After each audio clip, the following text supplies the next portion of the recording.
Standing close to his fiancée, the billionaire ex heard a doctor ask, "Do you deny this child is yours?"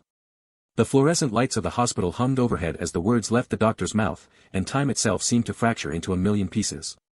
"Do you deny this child is yours?" Caleb Smith stood frozen in the doorway of the pediatric bay, his $3,000 suit suddenly feeling like a straitjacket. His fiancée Kathy's perfectly manicured fingers dug into his arm hard enough to leave bruises, but he barely felt it. All he could see was the woman standing between him and the hospital bed. The woman he had destroyed 5 years ago. The woman who was now looking at him like he was the enemy at the gates. And behind her, small and pale against the white hospital sheets, lay a child with green eyes that mirrored his own. Letitia's voice cut through the silence like a blade. "You have no right to be here. No right to ask questions. No right to anything." Caleb's voice came out strangled, barely recognizable even to himself. "How old is she?" "That is none of your business." But it was the child who answered, her small voice innocent of the war being waged around her. "I am 5 3/4. Mommy says the quarters matter because I am growing so fast. 5 years and 9 months. The math was simple. The implications were devastating. Kathy's voice pierced the tension. "Caleb, what is happening? Who is this woman? Why does that child have your eyes?" But Caleb could not answer. He could not speak. He could not breathe. Because standing in that sterile hospital room, surrounded by beeping monitors and the sharp scent of antiseptic, he was watching his entire carefully constructed life collapse like a house of cards in a hurricane.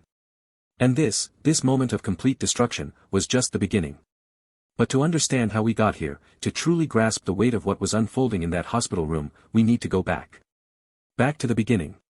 Back to when Letitia Rainey and Caleb Smith first fell in love, and to the night that shattered everything they had built together.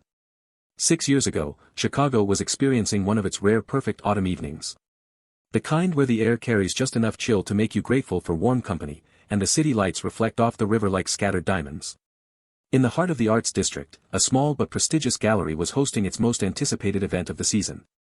Letitia Rainey stood in the center of her first major solo exhibition, wearing a deep burgundy dress she had saved 3 months to afford and trying to remember how to breathe. At 27, she had clawed her way from a childhood of food stamps and second-hand clothes to this moment. Every painting on these walls represented years of sacrifice, countless rejections, and a stubborn refusal to give up on a dream that everyone told her was impractical. The gallery was filled with critics, collectors, and the kind of people who discussed art as if they understood what the artist actually meant. Letitia smiled and nodded and said all the right things, but inside she felt like a fraud waiting to be exposed. That was when she noticed him. He stood in front of her centerpiece painting, a large abstract work titled The Weight of Almost. The piece was deeply personal, born from a relationship that had ended badly and left her questioning whether love was worth the risk it demanded. Most people glanced at it, nodded appreciatively, and moved on to something more accessible. This man did not move. He stood there for nearly 10 minutes, studying the layers of color and shadow as if he were reading a letter written specifically to him. Letitia approached, expecting another wealthy collector who would ask about investment potential or whether she had anything that would match his living room furniture. Instead, he turned to her and asked a question that stopped her in her tracks. "Who broke your heart badly enough to paint this?" Letitia blinked. "Excuse me." He gestured at the painting, his expression thoughtful rather than intrusive. "There is grief in these brushstrokes. Not the dramatic kind that announces itself. The quiet kind. The kind that sits with you at 3 in the morning when you cannot sleep. Whoever inspired this painting, they mattered to you. And then they did not." For a long moment, Letitia just stared at him. In 3 years of showing her work, no one had ever looked at her art and actually seen her in it. "You are either very perceptive or very presumptuous," she finally said. He smiled, and something in his eyes suggested he understood exactly what she was not saying. "Probably both. I am Caleb. I know who you are." Letitia surprised herself with the admission. "Caleb Smith. Tech prodigy. Youngest self-made billionaire in Chicago. Your company developed the payment processing system that half the world uses. And you are Letitia Rainey. Self-taught artist. Rejected by every major gallery in the city until Marcus Whitmore took a chance on you last year. Your work has been described as emotionally violent and technically impeccable, which I think is the most accurate description of art I have ever read. You researched me. I research everyone whose work I am about to buy." He nodded toward The Weight of Almost. "I want this one. And the 2 on the east wall. For my personal collection, not investment.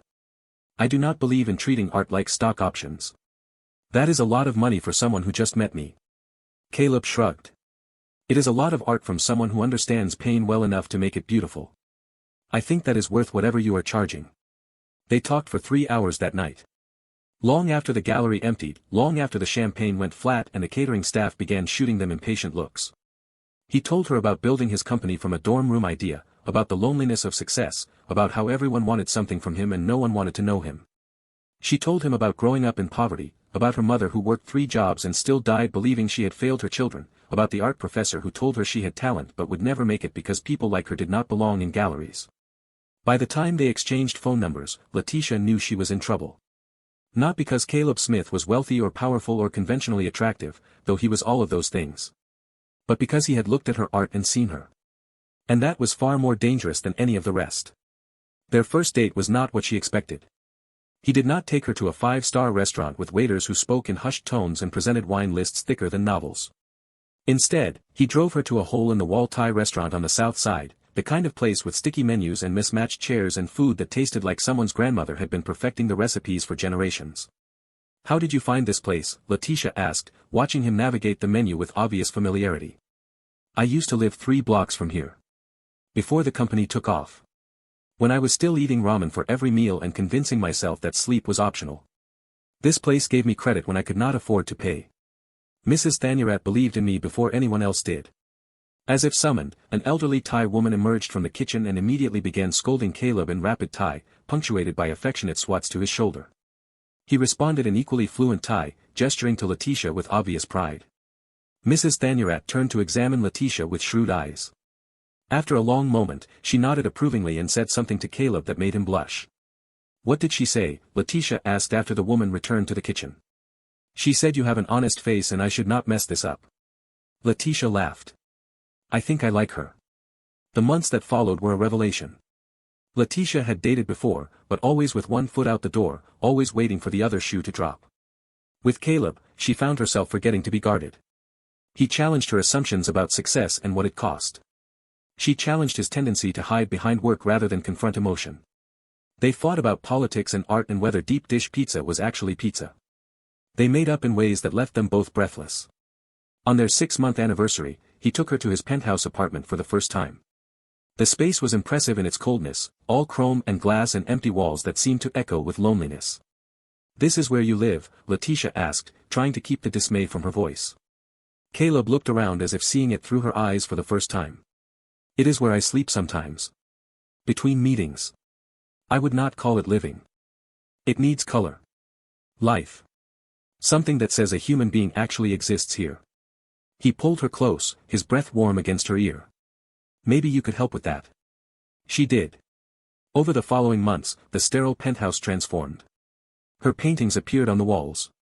Throw pillows in rich jewel tones invaded the leather furniture. A collection of plants that she insisted on naming individually took over the kitchen windowsill. And somewhere in the middle of all that transformation, Caleb told her he loved her. They were in her tiny studio apartment, both of them covered in paint from an afternoon of her teaching him to mix colors. He was terrible at it, his attempts at abstract expression looking more like toddler finger painting than art, but he had thrown himself into the lesson with complete commitment.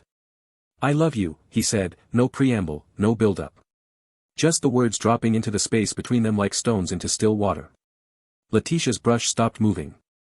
What? I love you. I do not know when it happened exactly. Maybe that first night at the gallery. Maybe when you spent 20 minutes explaining why chartreuse is an underrated color. Maybe every single moment since then. But I love you, Letitia Rainey. And I think I want to spend my life watching you paint. She should have been scared. She had spent years protecting herself from exactly this kind of vulnerability. But standing there in her cramped apartment with paint on her hands and his heart laid bare before her, Letitia found herself feeling something she had not expected. Safe. I love you too, she said. And then, because the moment felt too heavy for solemnity, she added, but you are still terrible at mixing colors. He laughed and kissed her, and she thought, this is it. This is the thing people write songs about. This is what I have been waiting for without knowing I was waiting. A year into their relationship, Caleb proposed. Not with a ring, not on bended knee, not in a restaurant where waiters would applaud on cue. He proposed on a random Tuesday morning, when Letitia was still half asleep and her hair was a mess and she had not yet had her first cup of coffee. I want to grow old watching you paint, he said. I want to fight with you about whether our kids should play soccer or learn piano. I want to be the person you come home to, even on the days you are not sure you like me very much. Letitia laughed through sudden tears. That is your proposal. I have morning breath. I do not care about your breath. I care about your forever. Will you give me that? She said yes. Of course she said yes.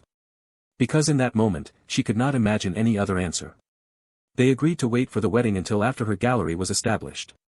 Letitia wanted to build something that was hers alone before merging her life fully with his. Caleb understood, or said he did. He supported her vision, connected her with collectors, helped her navigate the business side of art without ever trying to take over. And for a while, it was perfect. Or close enough to perfect that Letitia stopped looking for the cracks. She should have been looking harder. The signs were subtle at first. Caleb working later hours. A distance in his eyes when he thought she was not watching. The way he would check his phone and then immediately put it away when she entered the room. She told herself it was stress. His company was expanding into international markets. The pressure was immense. Of course he would be distracted. Of course there would be moments when he was not fully present. But then there was Kathy Wentworth. Letitia had hired Kathy as her gallery coordinator 6 months before everything fell apart. Kathy was efficient, polished, connected to all the right people. She came from old money and knew how to navigate the social circles that still made Letitia feel like an imposter. Looking back, Letitia could see what she had missed at the time. The way Kathy looked at Caleb during gallery events. The way she always seemed to position herself near him. The way their conversations had an intimacy that went beyond professional politeness. But Letitia trusted Caleb. That was her first mistake. She trusted that 2 years of love and promises meant something. That was her second. The night everything ended was supposed to be a celebration. It was Caleb's 33rd birthday, and Letitia had planned a surprise at the gallery. Champagne. His favorite painting, one she had been working on secretly for months, finally unveiled. An evening just for them, in the space where they had first met. She arrived at the gallery after hours, arms full of supplies, heart full of anticipation. The lights were already on, which was strange. She had asked the cleaning crew to come earlier so the space would be empty when she arrived. Then she heard it. A sound that made no sense at first. A laugh that was not hers. A voice that was too familiar. The door to her office was slightly open. The office she had decorated with her own hands, with furniture she had chosen, in the gallery she had built from nothing. Letitia pushed the door open. And the champagne bottle slipped from her fingers and shattered on the floor. They were on the couch. Her couch. Caleb and Kathy. Together in a way that left no room for misinterpretation. Together in a way that destroyed every promise he had ever made. The sound of breaking glass made them spring apart. Caleb's face went white. Kathy had the audacity to look more inconvenienced than ashamed. Letitia, Caleb started, his voice strangled. This is not. I can explain. But Letitia was already gone. She was walking, then running, then somehow in her car and driving without any clear sense of direction. The city blurred past her windows. Her phone rang 16 times. She did not answer. She went back to the penthouse when she was sure he would still be at the gallery, trying to figure out how to spin this into something forgivable. She packed 2 suitcases with the efficiency of someone who had learned early that sometimes you had to leave fast. She took her paintings off the walls. She left the plants because they would not survive the journey to wherever she was going.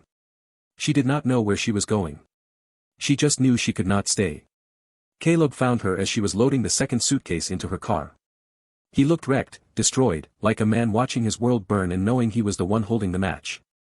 Letitia, please. It was a mistake. One time. I was stressed and she was there and I was weak but it meant nothing. Letitia closed her trunk and turned to face him. Her voice was ice. A mistake is forgetting to pick up milk. A mistake is missing a dinner reservation. You did not make a mistake, Caleb.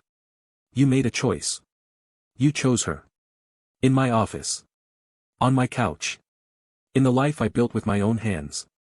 I chose wrong. I know that. But we can work through this. What we have is worth fighting for. She laughed, but there was no humor in it. What we have. What exactly do we have, Caleb? A relationship built on trust that you just demolished. A future you destroyed because you were stressed. You want me to fight for a man who could not even fight his own weakness for my sake. I love you. The words hit her like a physical blow. That was the worst part. She believed him. She believed that in his own broken, selfish way, he did love her. It just was not enough. Love is a verb, Caleb. Not just a feeling. And your actions told me exactly how much your love is worth.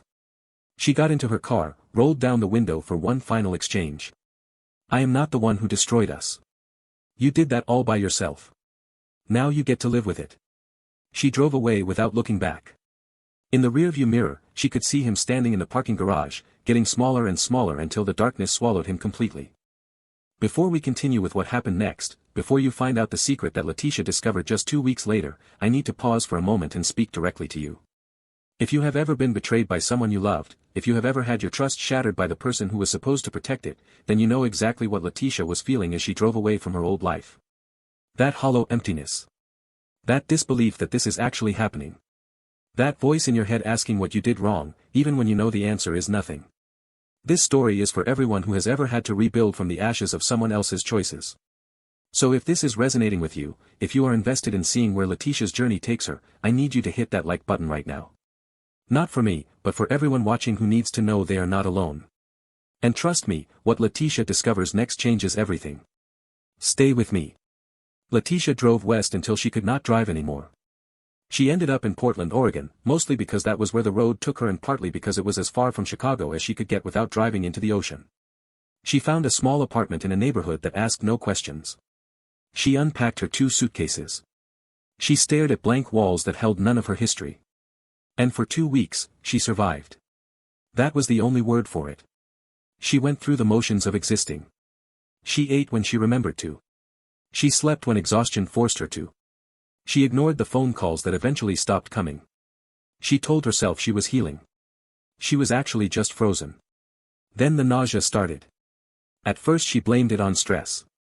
Then on the cheap takeout she had been surviving on. Then on a stomach bug that just would not quit. Her sister called on day 14. Marissa had been the one constant in Letitia's life, the one person who had never let her down. When Letitia finally answered the phone and admitted what had happened, Marissa was on a flight within hours. Marissa took one look at Letitia and knew something was wrong beyond heartbreak. When was your last period? She asked with the directness that only sisters can get away with. Letitia froze. She had been so consumed by the chaos of leaving that she had not even thought about it. She counted backward. And then counted again. And then felt the floor tilt beneath her feet. No. No, that is not possible.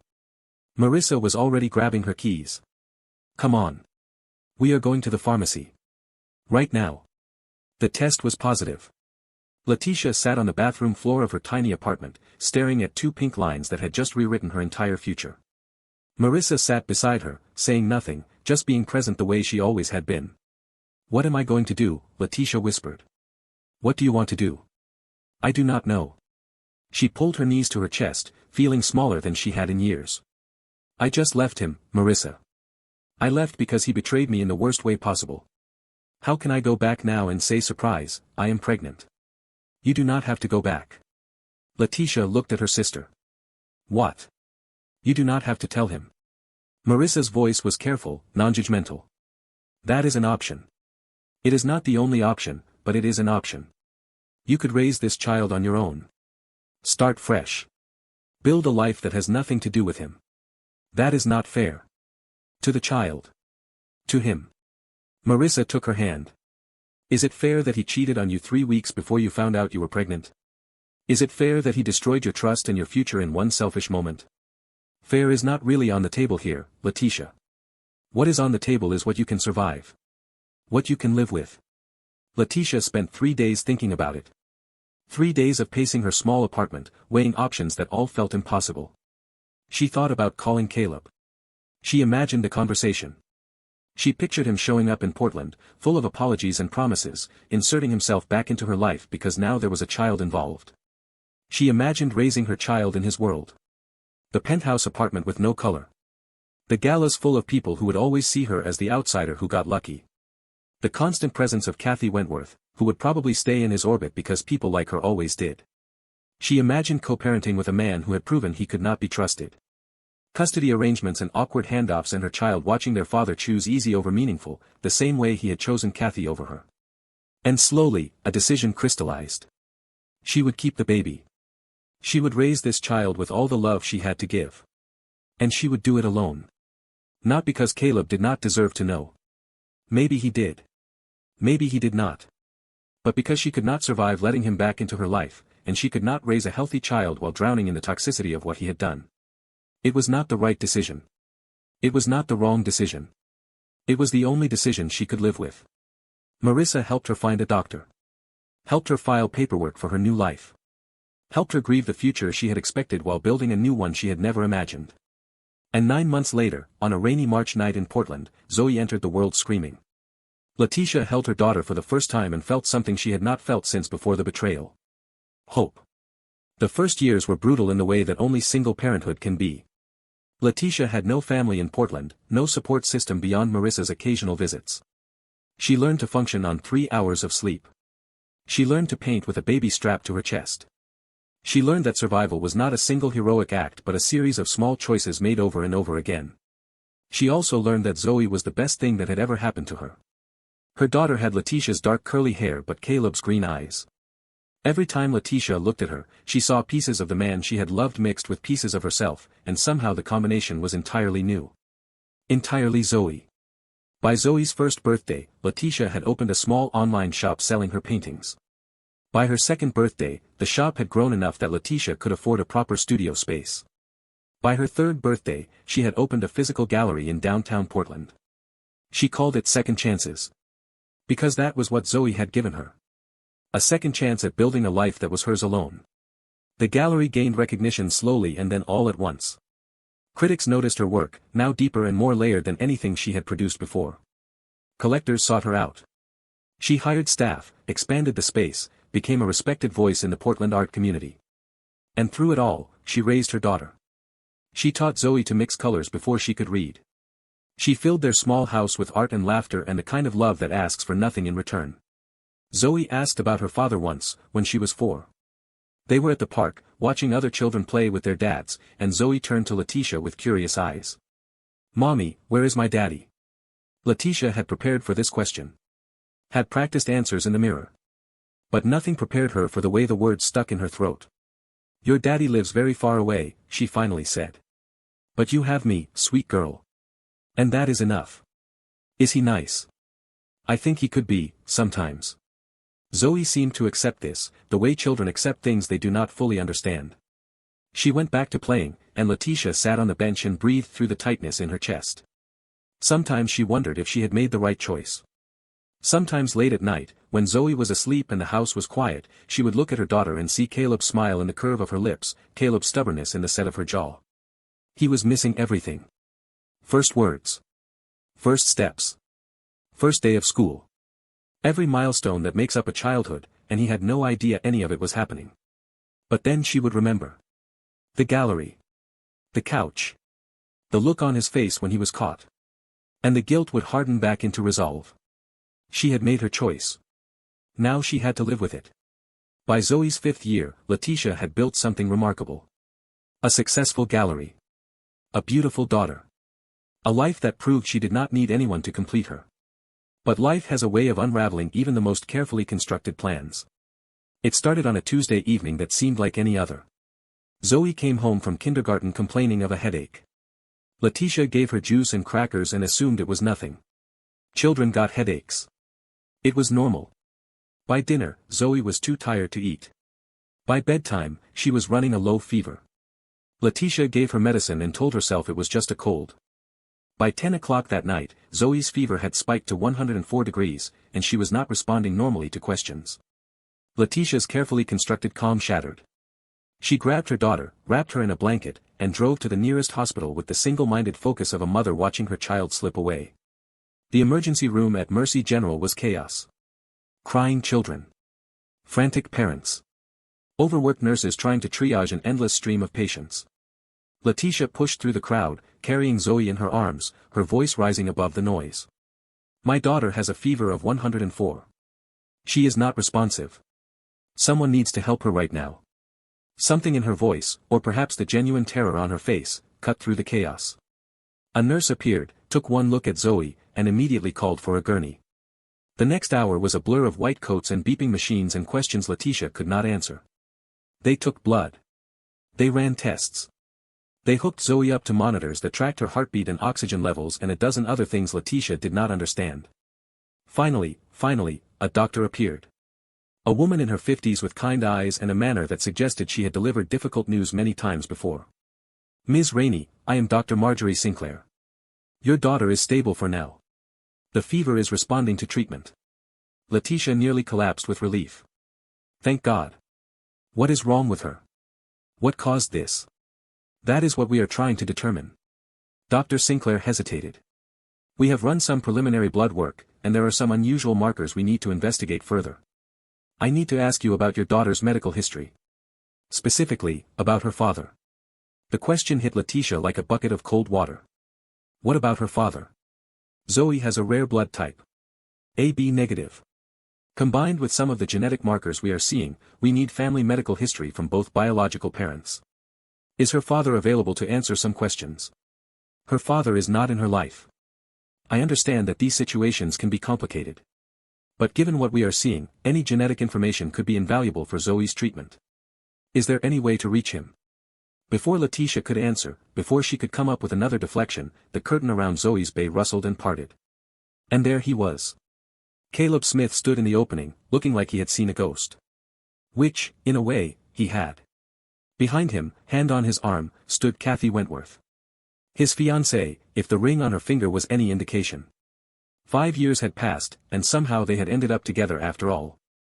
The universe, Letitia realized with bitter clarity, had a truly terrible sense of humor. Caleb's eyes moved from Letitia to the hospital bed, to the small figure lying there, and back again. She watched him do the math. Watched realization dawn across his face like a slow-motion explosion. Letitia, he managed. His voice sounded like it was coming from very far away. What? How? What is going on? Kathy demanded. Caleb, who is this woman? Why are you looking at that child like that? But Caleb was not listening to Kathy. He was staring at Zoe with an intensity that made Letitia's protective instincts flare to life. She moved between them, positioning herself as a barrier, as a shield. You should not be here, she said, her voice low and dangerous. This does not concern you. Is she mine? The question hung in the air, raw and exposed. Dr. Sinclair looked between them with the expression of someone who had just realized she had walked into the middle of something much larger than a medical consultation. Caleb took a step forward. His voice was shaking now, stripped of the corporate polish that usually coated every word. Letitia, please. Look at her. Look at her eyes. Those are my mother's eyes. That is my grandmother's chin. Please tell me I am wrong. Please tell me I did not miss the first 5 years of my child's life. Mommy. Zoe's small voice came from the bed, frightened and confused. Who is that man? Why is he crying? The question broke something open in the room. All the pretense. All the walls. All the years of careful avoidance. Letitia looked at her daughter. Looked at the fear and confusion in those green eyes that were so clearly Caleb's. And she made a decision. He is someone who knew Mommy a long time ago, she said, her voice gentler now. He is just surprised to see us. It is okay, baby. Everything is okay. But it was not okay. Nothing about this was okay. Dr. Sinclair cleared her throat. Perhaps we should move this conversation somewhere more private. I still need to discuss Zoe's test results, and it seems there are matters here that require attention. They moved to a conference room down the hall.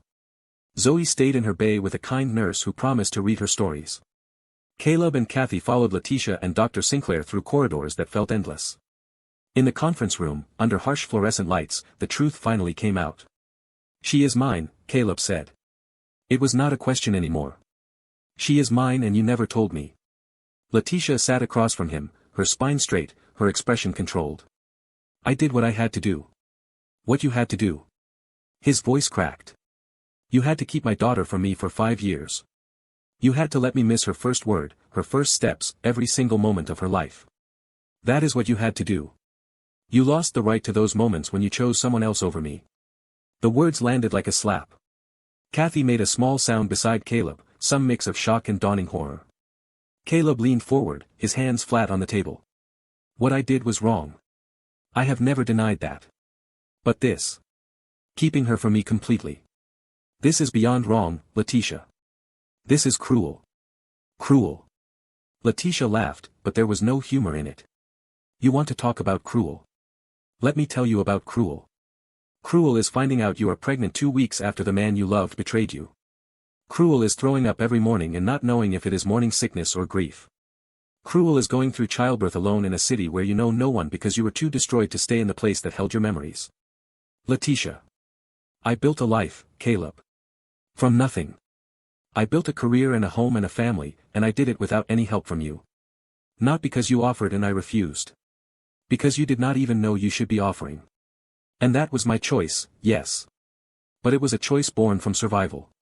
From the absolute certainty that letting you back into my life would destroy whatever pieces of me were left. The room fell silent. Dr. Sinclair shifted uncomfortably. Kathy looked like she wanted to disappear through the floor. Finally, Caleb spoke again. His voice was quiet now, defeated. I understand why you did it. I do not agree with it, but I understand it. The question is what happens now. Before Letitia could answer, Dr. Sinclair interjected. I hate to interrupt, but there are medical matters we need to discuss. Whatever history exists between you, right now your daughter needs both of you focused on her health. The words cut through the personal drama like a bucket of cold water. Letitia felt her priorities realign instantly. What did the tests show, she asked. Dr. Sinclair opened a folder on the table. Zoe has a condition called hereditary factor 11 deficiency. It is a rare blood clotting disorder that requires genes from both biological parents to manifest. Neither of you would have known you were carriers without specific genetic testing. Is it serious? Caleb asked, his voice stripped of everything except fear. It can be if left untreated. But now that we know, we can manage it effectively.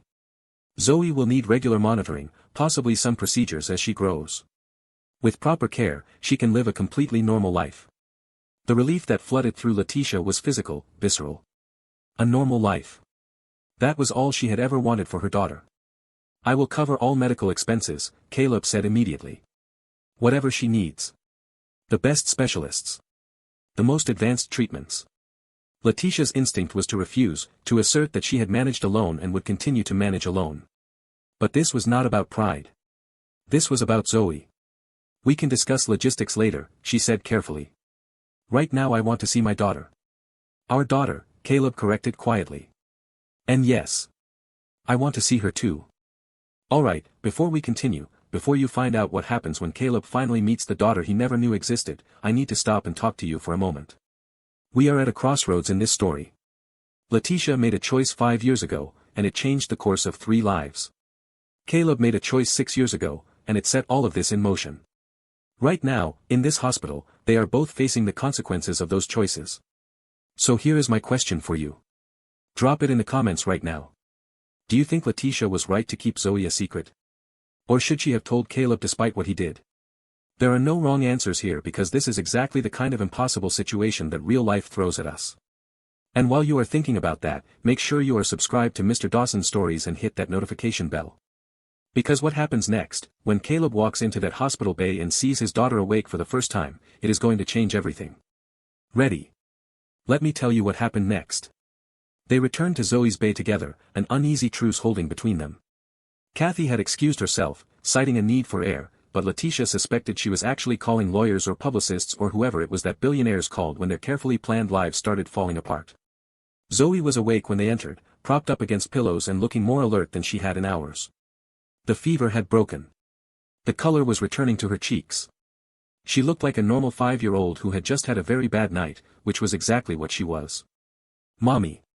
Zoe reached for Letitia immediately, and Letitia went to her, gathering her daughter in her arms with the fierce protectiveness of a mother who had just faced the worst fear imaginable. I am right here, baby. The doctors say you are going to be just fine. My head still hurts a little. I know. But it will get better. I promise. Caleb stood in the doorway, watching this exchange with an expression that Letitia could not quite read. Pain, certainly. Longing. A grief so deep it seemed to go beyond words. Zoe noticed him looking. You were here before, she said. When I woke up the first time. You were the one who was crying. Yes. Caleb's voice was rough. I was.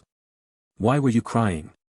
He glanced at Letitia, silently asking permission to answer. After a long moment, she gave the slightest nod.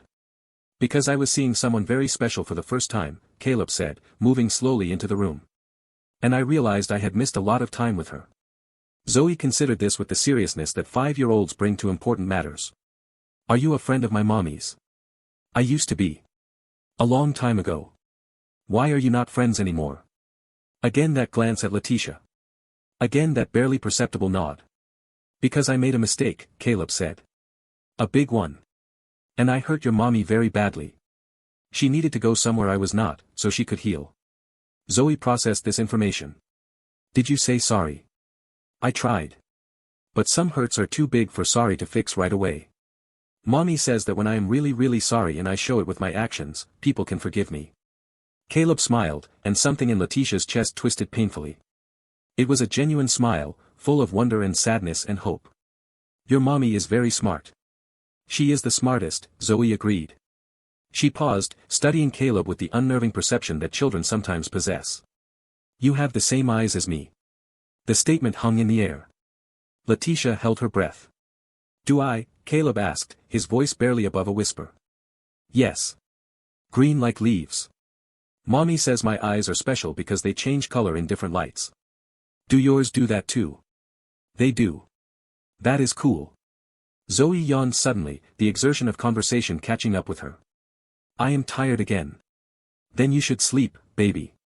Letitia stroked her daughter's hair, watching her eyes flutter closed. We will be right here when you wake up. Both of you. The question was directed at Caleb, and something in the way she asked it suggested she understood more than she was letting on. Both of us, Letitia confirmed, surprising herself with the promise. Okay. Good. Within minutes, Zoe was asleep again, her breathing deep and even. Letitia stayed by the bed, one hand resting on her daughter's arm, drawing comfort from the physical connection. Caleb pulled a chair to the opposite side of the bed and sat down heavily. He looked like a man who had been through a war, which in many ways he had. She is extraordinary, he said quietly. She is. She has your stubbornness. I can already tell. Letitia felt the corner of her mouth twitch despite herself. She has your eyes. And your inability to let things go. I am going to be in her life, Caleb said, and it was not a question. It was a statement of intent. Whatever that looks like, whatever you need me to do to prove I can be trusted, I am going to be her father. Letitia looked at him across their sleeping daughter. At the man who had broken her heart. At the father Zoe had never known. At the person who had spent 5 years living a life that did not include the child he had helped create. We will see, she said finally. Actions, not words, Caleb. You want to be in her life, you earn it. You prove that you can be consistent. That you can show up even when it is inconvenient. That you can put her needs above your own. I will. We will see, she repeated. But there was something in her voice that had not been there before. Something that sounded almost like hope. The night stretched on. Nurses came and went. Monitors beeped their steady rhythms. And two people who had once loved each other sat on opposite sides of a hospital bed, watching their daughter sleep, contemplating a future that none of them had expected. Somewhere around 3 a.m, Kathy reappeared. Her eyes were red, her makeup smeared, her perfect composure finally cracked. We need to talk, she said to Caleb. I know. Outside. Now. Caleb glanced at Letitia. Will you? I am not going anywhere. He nodded and followed Kathy out of the bay. Letitia watched them go, then turned back to Zoe. Her daughter was stirring slightly, her small hand reaching out in sleep. Letitia took it and held on. Whatever came next, whatever chaos this night had unleashed, one thing was certain. She would protect this child with everything she had. From illness. From disappointment. From the possibility of a father who might make promises he could not keep. But as she watched Caleb through the gap in the curtain, watched him listen to whatever Kathy was saying with an expression of determination rather than defeat, she found herself wondering. What if he meant it? What if people could actually change? What if the worst thing that had ever happened to her was about to become something she never expected? A second chance. The conversation between Caleb and Kathy lasted nearly an hour. Letitia could not hear what was being said, but she could see it through the gaps in the curtain. The way Kathy's hands gestured sharply. The way Caleb stood with his shoulders bowed, not in defeat but in acceptance. The way she finally pulled off her engagement ring and pressed it into his palm. When Caleb returned to Zoe's bedside, he was alone. His eyes were red, but his expression was strangely peaceful. She is gone, Letitia said. It was not a question. She ended it. Caleb sat down heavily in his chair. She said she could not marry a man whose heart was elsewhere. That she had always known something was missing, and now she understood what it was. I am sorry. Caleb looked at her with surprise. Are you? Letitia considered the question honestly. I do not know. I should be, I suppose. She did not do anything wrong except fall for a man who was never fully available. But I cannot seem to find it in me to feel sorry for her specifically. That is fair. They sat in silence for a while, the only sounds the beeping of monitors and Zoe's soft breathing. What happens now? Caleb finally asked. Now you go back to your hotel. You get some sleep. And tomorrow, when Zoe is discharged, we figure out what comes next. That is it. That is all you are going to say. What do you want me to say, Caleb? That everything is fine now. That 5 years of absence is erased because you showed up at a hospital by accident. That I am ready to welcome you into our lives with open arms. No. His voice was quiet. I want you to say that there is a chance. That if I do everything right, if I prove myself every single day, there might be a future where I get to know my daughter. Where I get to be her father in more than just biology. Letitia looked at him for a long moment. At the gray at his temples that had not been there 5 years ago. At the lines around his eyes that spoke of years she knew nothing about. At the desperate hope in his expression that she had never seen before. There is a chance, she said finally. But it is small, Caleb. And it depends entirely on you. Not your money. Not your influence. Not your promises. Your actions. Consistently. Over time. Can you do that? Yes. We will see. The next morning, Zoe was discharged with a thick folder of instructions and follow-up appointments. Letitia bundled her daughter into the car, hyper-aware of Caleb standing nearby, watching them with an expression of naked longing. Can I call you? He asked. To check on her. To start figuring out logistics. Letitia hesitated. Every instinct she had developed over 5 years screamed at her to say no. To protect the life she had built. To keep him at a distance where he could not hurt them. But then she looked at Zoe, strapped into her car seat, those green eyes already drooping with exhaustion. And she thought about what she would want if the situations were reversed. If someone had kept her daughter from her for 5 years. You can call, she said. Tonight. After she is settled. We will talk then. Thank you. Do not thank me yet. This is the beginning of a very long road. And I reserve the right to slam the door at any point if you give me reason to. Understood. She drove away without looking back. But in the rearview mirror, she could see him standing in the hospital parking lot, watching until her car disappeared from view. That night, after Zoe was bathed and fed and tucked into bed with extra blankets and her favorite stuffed dragon, Letitia sat in her kitchen and stared at her phone. She could still refuse. She could block his number, hire a lawyer, fight to keep him out of their lives entirely. She had the grounds. Abandonment, even if it was unknowing abandonment.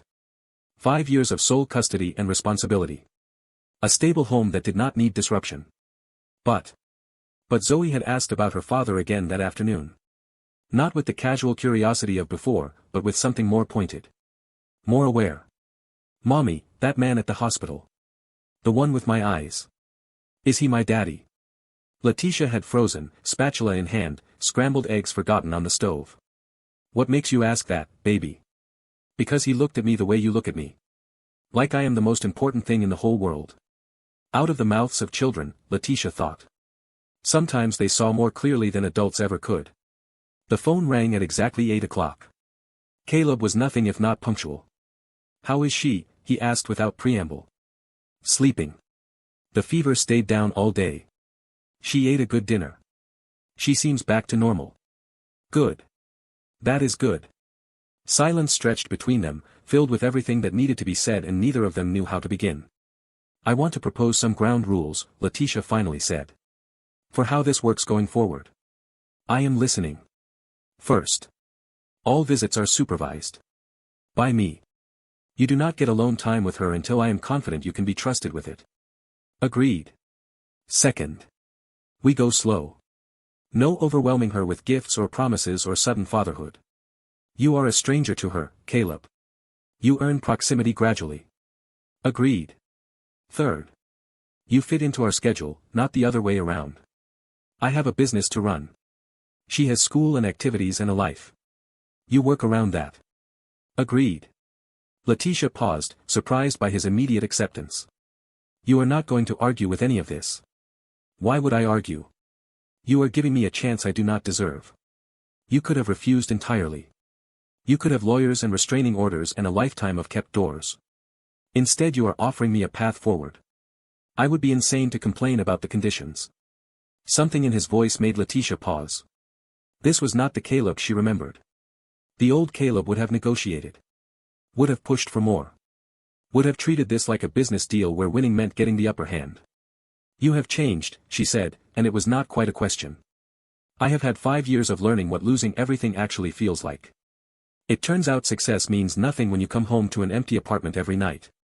When the only people who want your company are the ones who want your money. When you realize the person you loved is gone and it is entirely your own fault. Letitia absorbed this, unsure how to respond.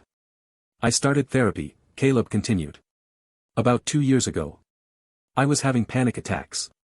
Waking up in the middle of the night unable to breathe. My doctor said it was anxiety, but my therapist said it was grief. Unprocessed grief for a relationship I destroyed and a future I threw away. Why are you telling me this? Because you asked what has changed. Everything has changed, Letitia. I am not the man who hurt you. I mean, I am, technically, the same person. But I have done the work. I have examined why I made those choices. I have faced the parts of myself I was running from. I am not telling you this to earn sympathy or forgiveness. I am telling you because if we are going to do this, if I am going to be in Zoe's life, you deserve to know who I am now. Not just who I was. The honesty caught her off guard. She had prepared for manipulation. For charm. For the Caleb Smith who always knew exactly what to say to get what he wanted. This felt different. This felt real. One visit, she said slowly. This weekend. Saturday afternoon. You come to the park near our house. You meet Zoe on neutral ground. I supervise every moment. If it goes well, we discuss next steps. Thank you. Do not thank me yet, she repeated. This is a test, Caleb. One you can very easily fail. Then I will not fail. We will see. Saturday arrived faster than Letitia expected. She spent the morning preparing Zoe without overwhelming her, trying to strike a balance between honesty and protection. Remember the man from the hospital, she asked over breakfast. The one with eyes like yours. The one who was crying. Yes. He is going to meet us at the park today. He wants to get to know you. Zoe considered this over her cereal. Why? Because he cares about you. And because sometimes people who care about each other need time to become friends. Is he my daddy? Letitia set down her coffee cup. Yes, baby. He is. Why did he not visit before? It is complicated, sweetheart. When you were born, he lived very far away. And mommy and he had some problems that made it hard for him to be here. Were you mad at him? Yes. For a long time. Are you still mad? Letitia thought about it honestly. I am trying not to be. Being mad takes a lot of energy. And I think maybe he wants to do better now. Okay. Zoe nodded solemnly. I will give him a chance. But if he is mean to you, I will not like him. Letitia pulled her daughter close, breathing in the familiar scent of baby shampoo and crayons. That is very fair, she said. But I do not think he will be mean. They arrived at the park at 2 o'clock exactly. Caleb was already there, sitting on a bench near the playground, looking more nervous than Letitia had ever seen him. He was wearing jeans and a casual sweater, a far cry from the designer suits she associated with him. He looked almost normal. Almost approachable. Zoe held Letitia's hand tightly as they walked toward him. When Caleb saw them coming, he stood, and Letitia could see his hands shaking slightly at his sides. Hi, he said when they reached him. Hi, Zoe. Hi. Zoe's voice was uncharacteristically shy. Mommy says you are my daddy. I am. Caleb crouched down to her level, his eyes bright with emotion he was clearly struggling to contain. I know we have not met properly yet. I am sorry about that. I would like to change it, if you will let me. Why were you not here before? Letitia tensed, but Caleb answered calmly. Because I made some mistakes a long time ago, and your mommy needed to be away from me for a while. She was right to do that. And she raised you all by herself, which makes her the bravest person I know. Mommy is brave, Zoe agreed. She does everything. She does. Caleb glanced up at Letitia briefly before returning his attention to Zoe. And I'm going to try to help now. If that is okay with you. Zoe seemed to consider this. Can you push me on the swings? I can definitely push you on the swings. Okay then. And just like that, the test began. Letitia watched them for the next 2 hours. She watched Caleb push Zoe on the swings, carefully at first, then higher as Zoe demanded more. She watched him follow her to the slide, standing at the bottom to catch her even though she was perfectly capable of landing on her own. She watched him listen with complete attention as Zoe explained the complex social dynamics of her kindergarten class, as if the saga of who took whose crayons was the most important story he had ever heard. He was good with her. Better than Letitia had expected. He did not try too hard or push too fast. He let Zoe set the pace, responding to her cues, backing off when she got overwhelmed and engaging when she opened up. By the time they left the park, Zoe was holding Caleb's hand as naturally as she had ever held Letitia's. Can he come to dinner? Zoe asked. I want to show him my room. That is up to Mommy, Caleb said quickly. Whatever she thinks is best. Letitia hesitated. Every caution she had screamed that this was too fast. That she should maintain boundaries. That letting him into their home was letting him too far into their lives.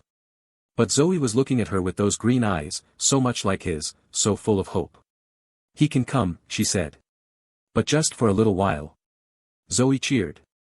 Caleb smiled, and something in that smile reminded Letitia of why she had fallen in love with him in the first place. She pushed the thought away. That was ancient history. This was about Zoe. Only about Zoe. At the house, Zoe gave Caleb the grand tour with the enthusiasm of a real estate agent. This is the living room, where we watch movies. This is the kitchen, where Mommy makes pancakes on Saturdays. This is my room, which is the best room. Caleb followed obediently, examining each space with genuine interest. Letitia trailed behind, watching him take in the life she had built without him. The art on the walls. The photos documenting 5 years of memories. The evidence of a complete, functional family that had never included him. You built something beautiful here, he said quietly when Zoe ran ahead to find a specific toy she wanted to show him. I built something necessary, Letitia corrected. Beautiful was not the goal. Survival was. You did more than survive. You thrived. Both of you. She did not know how to respond to that, so she said nothing. Dinner was pasta, because it was Zoe's favorite and Letitia was not about to cook something elaborate for her ex. They sat at the small kitchen table, Zoe chattering about school and art and her best friend Maya who had a pet hamster. Caleb asked questions. Real questions that showed he was listening. He remembered details Zoe had mentioned at the park and followed up on them. He made her laugh with silly jokes. He treated her like a person, not a prize to be won. After dinner, Zoe insisted on showing Caleb her artwork. She had a whole portfolio that Letitia kept in a special folder, every drawing and painting saved since Zoe could first hold a crayon. This one is a dragon, Zoe explained, holding up a purple blob with wings. It breathes fire that is also purple because purple fire is better than orange fire. I completely agree, Caleb said seriously. Purple fire is clearly superior. This one is Mommy. See, she has curly hair like me. And she is holding a paintbrush because she is an artist. Your mom is an amazing artist. I know. I am going to be an artist too. Or maybe a veterinarian. Or maybe both. You can be both. You can be anything you want. Zoe beamed. I like you. The words hit Letitia harder than she expected. Her daughter, who had spent 5 years with only one parent, was already opening her heart to the other. It was beautiful and terrifying in equal measure. I like you too, Caleb said, his voice rough with emotion. Very much. When it was finally time for Caleb to leave, Zoe hugged him without hesitation. Will you come back? If your mom says it is okay. They both looked at Letitia. She felt the weight of the moment, the significance of whatever she said next. He can come back, she said. Next weekend. Same rules. Zoe cheered. Caleb smiled that smile again. And Letitia told herself that the flutter in her chest was anxiety, nothing more. The weeks that followed established a rhythm. Caleb came every weekend, fitting his schedule around theirs exactly as Letitia had demanded. He flew in from Chicago on Friday evenings and flew back on Sunday nights. He never complained about the travel. He never pushed for more than he was given. He also never missed a call. Every Tuesday and Thursday evening at 7 o'clock, his face appeared on Zoe's tablet, ready to hear about her day, her drawings, her dreams. "Mommy, look," Zoe would say, holding up her latest creation. "I made a castle. It has 17 towers." "That is a lot of towers," Caleb would respond. "What are they all for?" "Different things. This one is for sleeping. This one is for eating. This one is for keeping the dragons." Very practical. "Have you considered load-bearing walls for the taller towers? They would need extra support." Alexander wanted to be an architect, Letitia remembered. And now, watching Caleb discuss structural engineering with their 5-year-old, she saw the same instinct. The same patience. The same genuine engagement. He was not performing fatherhood. He was learning it. Embracing it. Letting it change him in ways that seemed to go deeper than strategy or obligation. 3 months into this new arrangement, Kathy Wentworth's engagement announcement made headlines. She was marrying a hedge fund manager, 6 months after ending things with Caleb.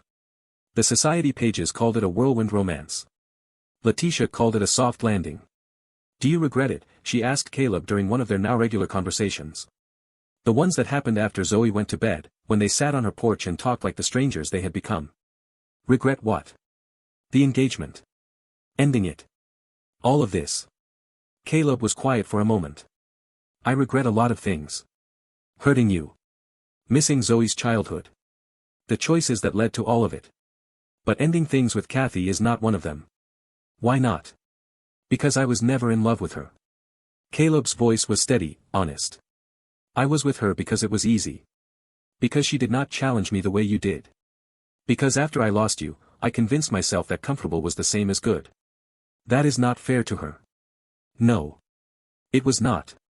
Which is why I ended it. She deserved someone who chose her completely. I could not be that person. Not while I knew you and Zoe were out there somewhere, living a life I should have been part of." Letitia absorbed this, turning it over in her mind. "What do you want now?" "Now." Caleb looked at her, and there was something in his eyes that made her breath catch. "Now I want to be Zoe's father. Really her father, not just a visitor who shows up on weekends. I want to be present for the small moments, not just the scheduled ones. I want to coach her soccer team and attend her school plays and be there when she wakes up with nightmares. That is a big commitment. I know. Which is why I am moving to Portland." The announcement hit Letitia like a physical blow. "What?" "I am restructuring my company. Delegating more to my executive team. Opening a satellite office here. I found a house in Wash Park, about 3 miles from you. You cannot just." Letitia stood, pacing the porch, trying to process. "You cannot just upend your entire life because you discovered you have a daughter." "Why not?" "Because that is insane. Because Portland is not Chicago. Because you have built an empire there, and you are just going to walk away from it." "I am not walking away." Caleb stood too, facing her. "I am restructuring. I can run 90% of my business remotely. The 10% that requires my physical presence, I can handle with monthly trips back. I have already worked it out." "You have already worked it out. When did you decide this?" "About a week after I found out about Zoe. I started making calls the next day." "And you are just telling me now?" "I wanted to be sure it was possible before I said anything. I did not want to make promises I could not keep. I have done enough of that." Letitia stared at him, trying to find the angle. The manipulation. The self-interest disguised as sacrifice. But all she saw was a man who had apparently reorganized his entire existence around the chance to know his daughter. "This is too much," she said. "Too fast." "Is it?" Caleb stepped closer, his voice gentle. "Or is it exactly what it should have been from the beginning?" "Letitia, I missed 5 years. I cannot get those back. But I can make sure I do not miss any more. And that means being here. Not visiting from Chicago. Here. What about us?" The question slipped out before she could stop it. She had meant to ask about logistics, about co-parenting, about how this would work practically. But the word "us" hung in the air, loaded with meaning she had not intended. Caleb was quiet for a long moment. "What do you want us to be?" "I do not know." Letitia wrapped her arms around herself. "I spent 5 years building a life that did not include you. I spent 5 years teaching myself that I was complete without you. And now you are here, and you are being everything I needed you to be back then, and I do not know what to do with that. You do not have to do anything with it. Not now. Maybe not ever. My moving here is not about us. It is about Zoe. If you never want to be more than co-parents, I will respect that. But I need to be close to her. I need to be a real part of her life. And if I do. Letitia's voice was barely a whisper. Want more than co-parenting. Someday. What then? Then we figure it out together. Slowly. Carefully. With both of us getting to choose every step of the way. Caleb reached out, not quite touching her, leaving space for her to decide. I am not asking you to forgive me, Letitia. I am not asking you to forget what I did. I am just asking you to let me prove that I am different now. That I can be the man you needed me to be. The vulnerability in his voice undid something that had been locked tight inside her for 5 years. Not completely. Not all at once. But a crack appeared in the wall she had built around her heart. A small opening that let in the first hint of possibility. We will see, she said, the same words she had been saying for months. But this time, they sounded different. This time, they sounded almost like hope. Caleb moved to Portland 6 weeks later. His house was a craftsman-style family home, the kind with a wraparound porch and a backyard big enough for a swing set. He gave Zoe her own room there, decorated in purple because of course it was purple, and let her help choose the furniture. I have a room at Daddy's house, Zoe announced to anyone who would listen. It has a purple ceiling and butterfly stickers and a bed that is just for me. The transition was not entirely smooth. There were logistics to work out, schedules to coordinate, the inevitable friction that comes from two households trying to function as one parenting unit. But they managed. They communicated. They put Zoe first in every decision. And slowly, something else started to happen. Something neither of them quite knew how to name. It started with dinners that lasted longer than they needed to. With conversations on the porch that stretched past midnight. With moments where their hands would brush and neither of them would pull away. Letitia found herself watching him. Noticing things she had forced herself to forget. The way he tilted his head when he was thinking. The sound of his laugh. The focused attention he brought to everything, whether it was a business call or building a blanket fort with Zoe. She also noticed how he had changed. The arrogance that had once defined him was gone, replaced by something quieter. More thoughtful. He listened now in a way he never had before. He admitted when he was wrong. He asked for help when he needed it. You are staring, he said one evening, catching her watching him read to Zoe. Sorry. Letitia looked away quickly. Just thinking. About what? About how you are not who I expected you to be. Back then or now. Is that good or bad? I am still deciding. He smiled, and there was warmth in it without expectation. Take your time. I am not going anywhere. A year passed. Then another. Zoe turned 7, then 8. She thrived in the stability of having two parents who, whatever their complicated history, were united in their love for her. Her medical condition was managed with regular checkups and minimal intervention. She was healthy, happy, secure. And Letitia and Caleb danced around each other, circling closer and then pulling back, neither willing to be the first to name what was growing between them. It was Zoe, ultimately, who forced the issue. They were at Caleb's house for Sunday dinner, a weekly tradition that had become as natural as breathing. Zoe was supposed to be getting ready for bed but had instead appeared in the doorway, her expression unusually serious for an 8-year-old. I need to ask you something, she said. Both of you. Of course, sweetie. Letitia patted the couch beside her. What is it? Zoe sat down, her hands folded in her lap like she was conducting a business meeting. At school, Maya said that when mommies and daddies love each other, they live in the same house. But you do not live in the same house. So I need to know. Do you love each other or not? Letitia felt her face flush. Caleb went very still. Why are you asking? Letitia managed. Because I need to know if we are a real family or not, Zoe said plainly. Maya says we are not a real family because we have two houses. I said we are a real family. But then I started thinking. And I realized I do not actually know if you love each other. And if you do not, that is okay. But I want to know. The silence stretched. Letitia could feel Caleb's eyes on her, waiting, not pushing. It is complicated, she started. That is what adults always say when they do not want to tell the truth, Zoe interrupted. I am 8 now. I can handle complicated. Letitia looked at Caleb. He looked back at her. And in that moment, she realized she was tired. Tired of pretending. Tired of protecting herself from something that might actually be good. Tired of letting a mistake he made years ago define everything they could be now. "I love your daddy," she said quietly. "Very much. But I was hurt a long time ago, and it made me scared to say it." Caleb's breath caught audibly. "Letitia. I was scared that if I admitted it, something would go wrong again. That he would hurt me again. That it was safer to keep my feelings locked away than to risk them." "And now?" Zoe asked. "Are you still scared?" "A little," Letitia admitted. "But I am more tired of being scared than I am scared." "What about you?" Zoe turned to Caleb. "Do you love Mommy?" "More than anything in the world except you," Caleb said, his voice rough. "I have loved her since the night we met. I loved her even when she was gone. I loved her every day of the 5 years I did not know you existed. And I love her now more than I have ever loved anything." "Then why do you live in different houses?" Zoe demanded. "That is dumb." Letitia laughed, the sound surprising her. "Out of the mouths of children." "She has a point," Caleb said, a smile breaking through his emotion. "It is pretty dumb." Letitia looked at him. At the man who had broken her heart and then spent years rebuilding himself into someone worthy of putting it back together. At the father who had restructured his entire life to be present for his daughter.